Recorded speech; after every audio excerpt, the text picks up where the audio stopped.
Bonjour à tous. Alors, aujourd'hui, on va parler ensemble du système en double progression. C'est un système que j'ai appris de Charles Poliquin dans les années, je dirais, 2005. Le système en double progression, comme son nom l'indique, il a la particularité d'interagir sur deux aspects.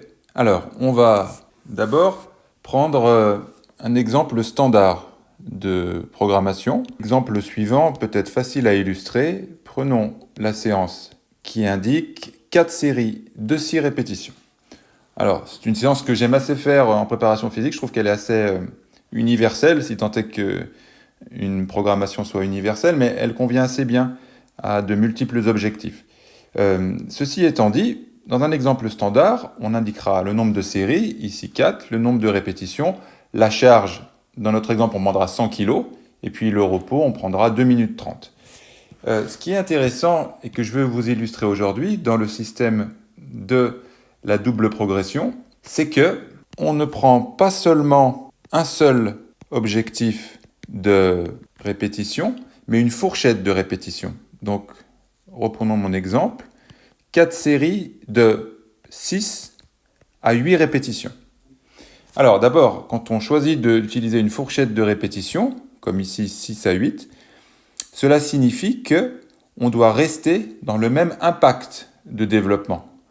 Que l'on soit à 6 répétitions ou à 6 à 8 répétitions, on est dans une optique de stimulation de ce qu'on appelle l'hypertrophie. Plus spécifiquement, l'hypertrophie fonctionnelle. Je développe en détail dans ma formation sur le système qu'est-ce que l'hypertrophie fonctionnelle, mais pour faire simple, l'hypertrophie fonctionnelle entraîne une augmentation du volume musculaire simultanément avec une augmentation ou un maintien du niveau de force suivant votre niveau de développement dans cette qualité physique. Donc c'est un mixte entre développement de la force et développement de la masse musculaire, pour faire simple. Donc dans le système de double progression, on va avoir, comme son nom l'indique, deux impacts. Prenons d'abord un impact sur 3 séances que je vais illustrer tout de suite. Dans un système en double progression, 4 séries de 6 à 8 répétitions.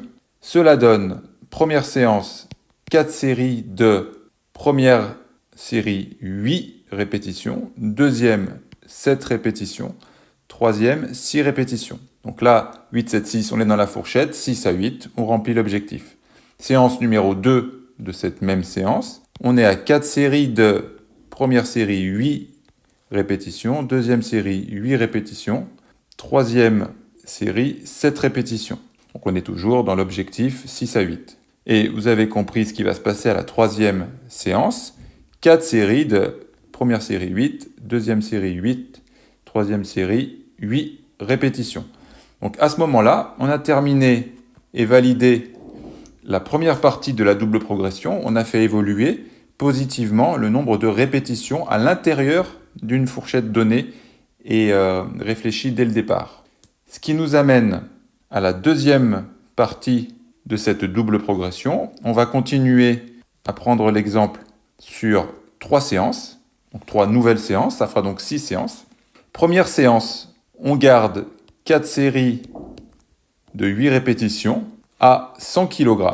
100 kg, c'était le poids que l'on avait dès le début, ici, quand on a paramétré. Donc, dans la première partie de séance, celle-ci, on a maintenu donc 100 kg sur chacune des 3 premières séances, mais ce qu'on a fait évoluer, rappelez-vous, c'est le nombre de répétitions. Dans la deuxième partie de ce système en double progression, on va faire évoluer le poids, mais non plus le nombre de répétitions. Donc séance 1, 4 séries de 8 à 100 kg. Séance 2, 4 séries de 8 à 101 kg. Séance 3, 4 séries de 8 à 102 kg. Donc là, on s'est rendu compte que sur la deuxième partie du système en double progression, on a validé sur 3 nouvelles séances une évolution non pas du nombre de répétitions, c'était plutôt le cas sur la première partie du système, mais là on a fait évoluer les choses sur le nombre, non pas de répétitions, mais la charge mise sur la barre. Donc en 6 séances, on a fait évoluer d'une façon réaliste et positive, progressive, étape par étape, la charge d'entraînement sur une seule et même séance qui était à l'origine 4 séries de 6 à 8 répétitions. Bien sûr, dans l'exemple que j'ai pris, j'ai fait des choses très caricaturales. Dans les faits, on peut tout à fait mixer un petit peu plus. J'ai voulu vous faire comprendre que, en gardant un seul système d'entraînement, 4 séries de 6 à 8, on pouvait faire évoluer les choses sur un nombre conséquent de séances.